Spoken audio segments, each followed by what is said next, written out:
नमस्कार व्यूअर्स, सत्य भक्ति चैनल सुनने वाले सभी भक्तजनों को हार्दिक अभिनंदन।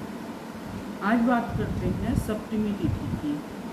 आज है सप्तमी तिथि। इसका बहुत महत्व होता है इस तिथि का। इस तिथि को भगवान सूर्य का आविर्भाव हुआ था।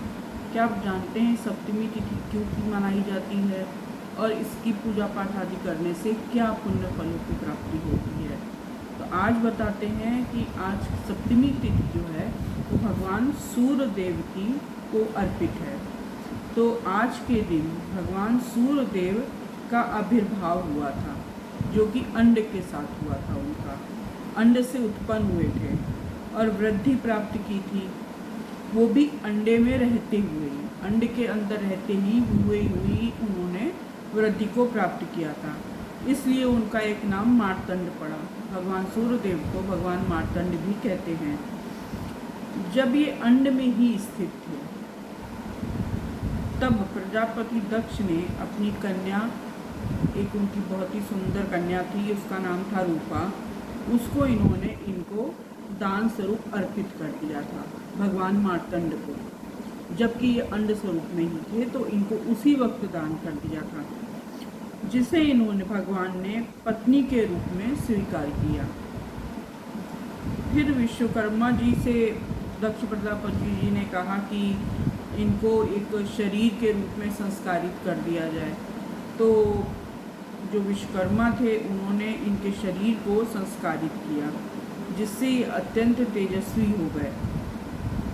अंड में रहते हुए ही ये तेजस्वी हो गए और उसी में रहते हुए इन्हें यमुना और यम नामक 2 संतानें प्राप्त हुई। भगवान सूर्य का तेज सहन करना पॉसिबल नहीं था, तो उनकी पत्नी ने सोचा कि सूर्य देव की अतिशय तेज के कारण उनके ओर दृष्टि नहीं कर पाती थी, वो उनकी ओर देख नहीं पाती थी, तो उनके अंगों को देख नहीं पाती थी, उनके साकार शरीर को देख नहीं पाती थी।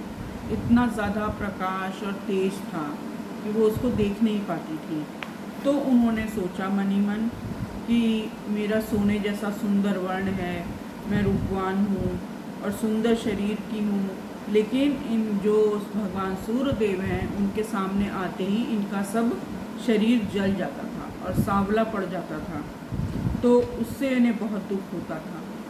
तो इनके साथ ही उनको लगा कि उनके साथ निर्वाह करना बहुत कठिन कार्य है, उनके साथ निर्वाह करना इतना आसान नहीं है।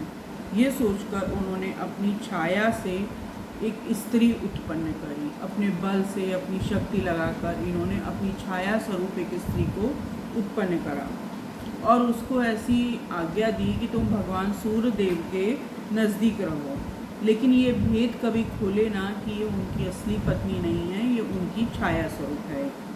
ऐसा समझाकर उसने छाया नामक अपनी छवि को वहाँ रहने दिया और अपनी संतान यम तथा यमुना को उन्हीं की देखरेख में छोड़ दिया और वो तपस्या करने चली गई, जहाँ वो घोड़ी के रूप में रह करके इधर उधर वर्षों तक घूमती रहीं।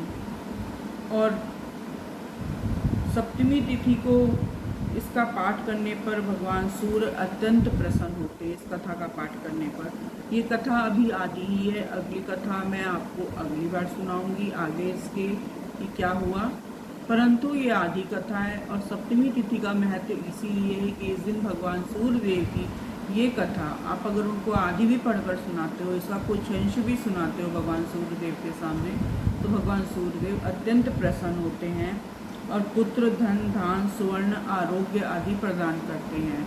तो जिन लोगों के सूर्य कमज़ोर हों या जिन लोगों को स्वर्ण और आरोग्य की और धन समृद्धि की आवश्यकता हो, जो कि आज के ज़माने में हर किसी को है, सभी को चाहिए कि धन प्राप्त हो और संपन्नता रहे और सुख रहे, शरीर निरोगी रहे, ये तो हर कोई चाहता है। तो एक आसान सी पूजा है जो सप्तमी तिथि को, हर माह की सप्तमी तिथि को आप इसका छोटा सा भी अंश अगर पढ़ लेते हो, पूरी कथा पढ़ो तो बहुत ही अच्छा है, परंतु आप छोटी सी कथा पढ़ करके भी इसका पुण्य प्राप्त कर सकते हो।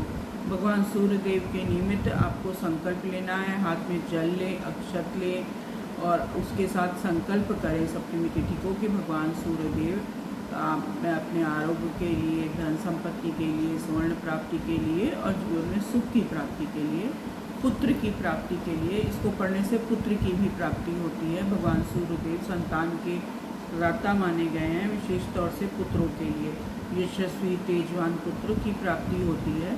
तो ऐसे पुत्र की प्राप्ति के लिए आपकी जो मनोकामना है उसको बोलें और उसके बाद भगवान सूर्यदेव के निमित्त एक दीपक अर्पित करें और साथ में भगवान के अर्घ के लिए एक लोटे में जल रखें, उसमें गंध डालें, उसमें डालें रोली, चंदन, हल्दी, चावल और फूल।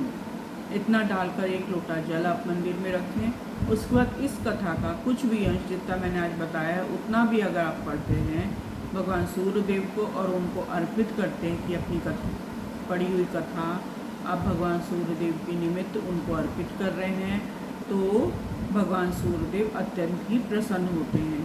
इसके बाद आप भगवान सूर्यदेव के समक्ष रखा हुआ वो जो जल का लोटा है उसको उठा लें और भगवान सूर्यदेव को जाकर बाहर आप अर्घ दें। और अर्घ देते समय आप कोशिश करें, सूर्य चाहे जिधर से भी आपको दिख रहे हों, परंतु आप उनको जो आपकी पूरब दिशा होती है उस तरफ मुँह करके अर्घ प्रदान करें और ऐसा प्रदान कर अपनी मनोकामना बोलें। भगवान आपकी मनोकामना भगवान ने चाहा तो पूरी होगी और आप इस पूजा को करें। ये बेहद ही आसान है और सूर्यदेव के निमित्त की जाने वाली है और सप्तमी तिथि माह के हर महीने में ही आती है सप्तमी तिथि। तो आप इसे अभी तो ये पितृपक्ष चल रहे हैं इसमें भी कर सकते हैं, अन्यथा आप इसको आने वाले समय में भी शुरू कर सकते हैं। ये कथा पढ़िए, पूजा करिए और आपको शुभ फलों की प्राप्ति होगी, धन की प्राप्ति होगी, आरोग्य की प्राप्ति होगी, सुख की प्राप्ति के लिए इसको करें।